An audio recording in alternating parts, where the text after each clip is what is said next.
Hey guys, Brian Smith from Strategy Ladders here. Today we're going to walk through how to build your ideal client persona or ICP.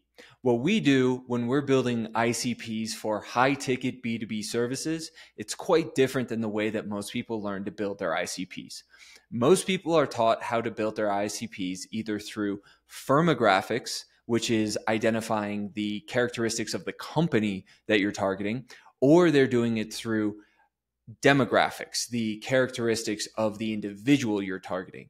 There are a few that get into psychographics, the psychological profiles of who you're targeting, but that is almost a complete waste of time. The reason is, yes, you can use demographics and firmographics to easily identify your target.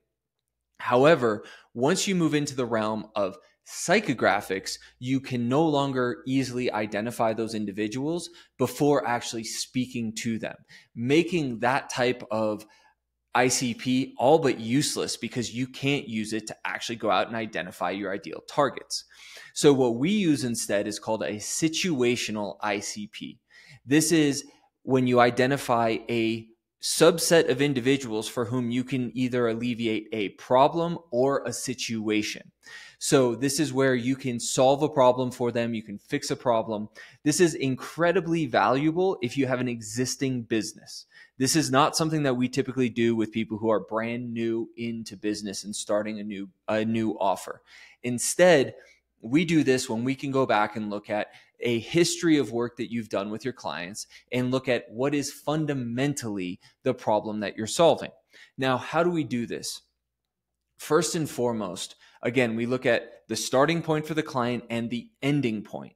Too often, especially if you're in a highly technical field, what ends up happening is you view the solution through the lens of the solution. Meaning, if you are a developer, you are looking at the solution through the eyes of a developer, not through the eyes of the business.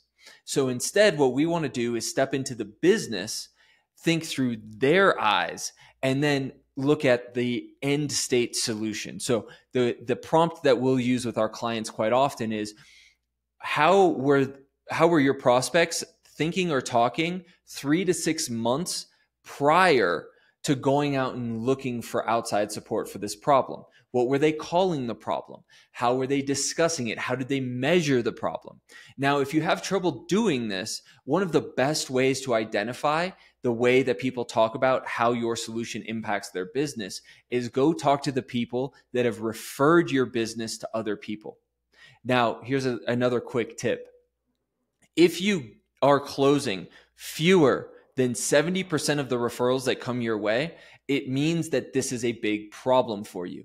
It means that you're likely talking about the solution through the eyes of your expertise, not through the eyes or through the lens of the client. Or you're simply speaking about the services you provide. Now, why is this so important? If you're focused on the services that you provide, first of all, you are going to have the most competition that you possibly can have. Now, let me explain why. When you are selling, you have different levels of awareness, of buyer awareness. At the beginning is pain awareness. Oh, wow, I have this particular pain. The next is problem awareness. This is the problem that is causing my pain. The last is solution awareness. These are the solutions that I have to potentially purchase to solve my pain. Now, when you're speaking to people about the services you offer, you are only speaking to people who are solution aware.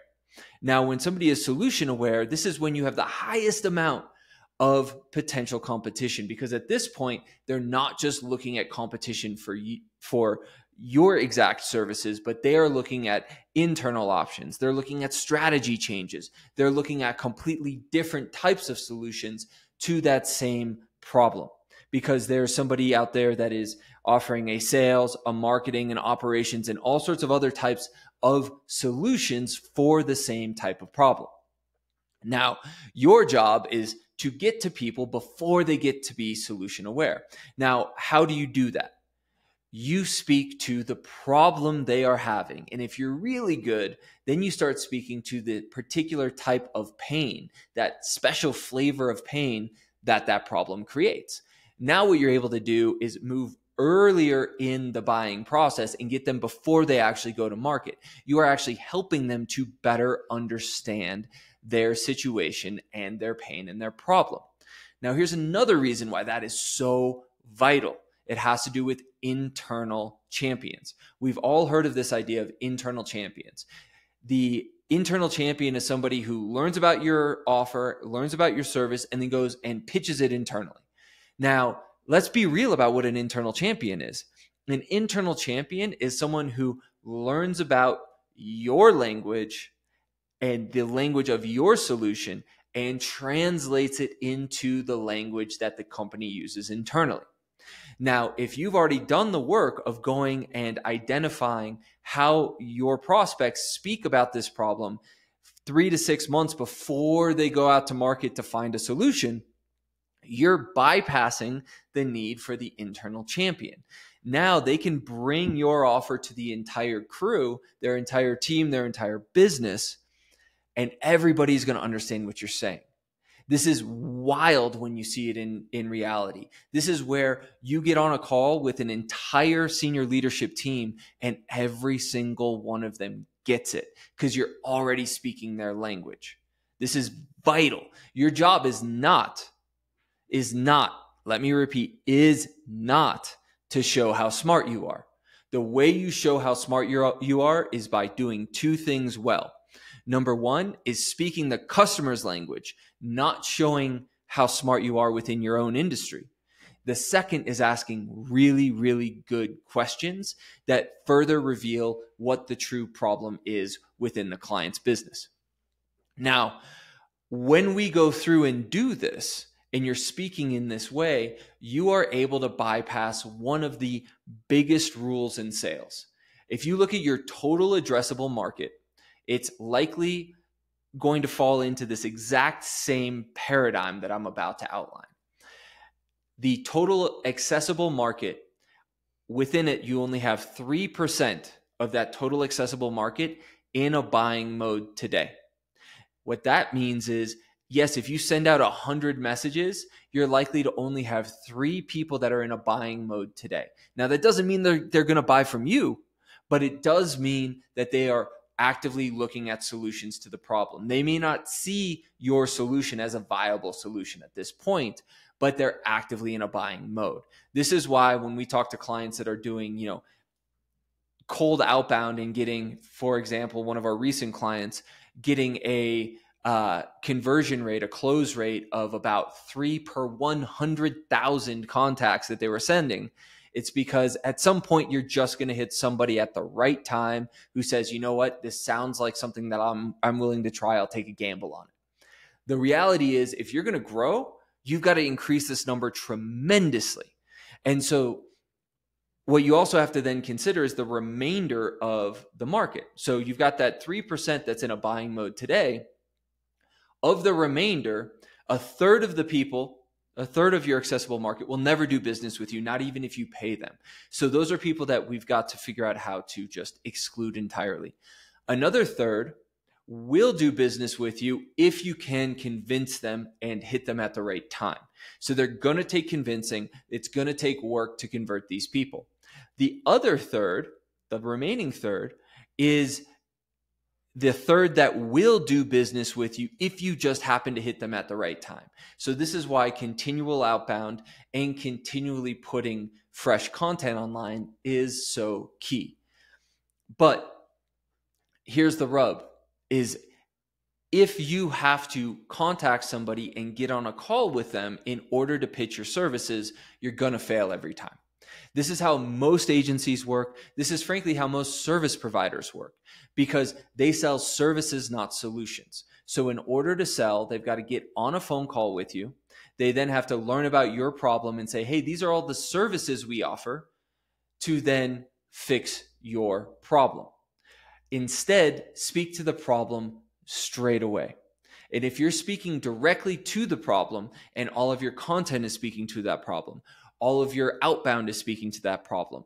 Everything that you do, your website and so forth, is all speaking to that one particular problem.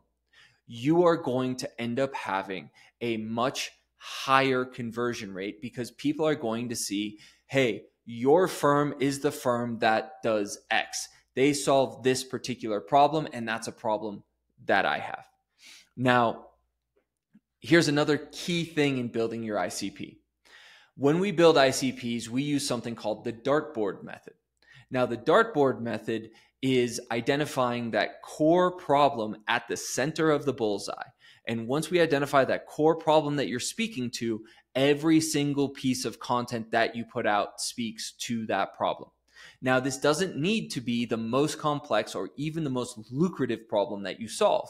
It needs to be one that is connected to those more complex problems, but easy for someone to understand. Why do we do it this way? Because your primary ICP may not actually be your most lucrative, but it's the easiest to speak to.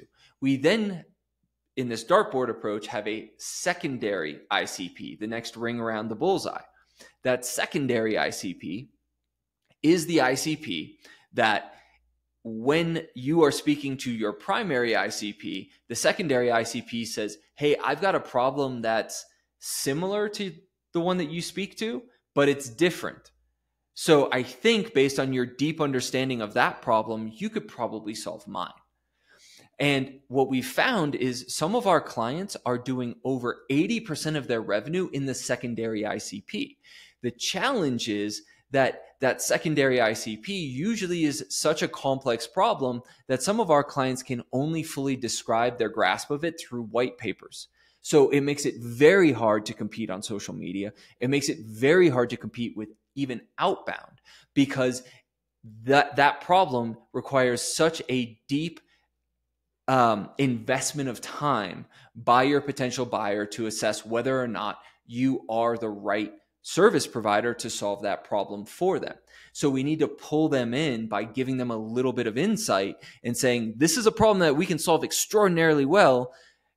And yeah, it sounds a lot like this other one that you have. Now, this doesn't mean that you don't put those white papers up on your website, but speaking to those ultra complex problems is not how you're ultimately going to pull them in. So what do we discuss? Number one, you want to speak to a situational ICP, a problem or situation that you can alleviate for your client. Number two, by doing this, you're going to move back from selling services to selling a solution.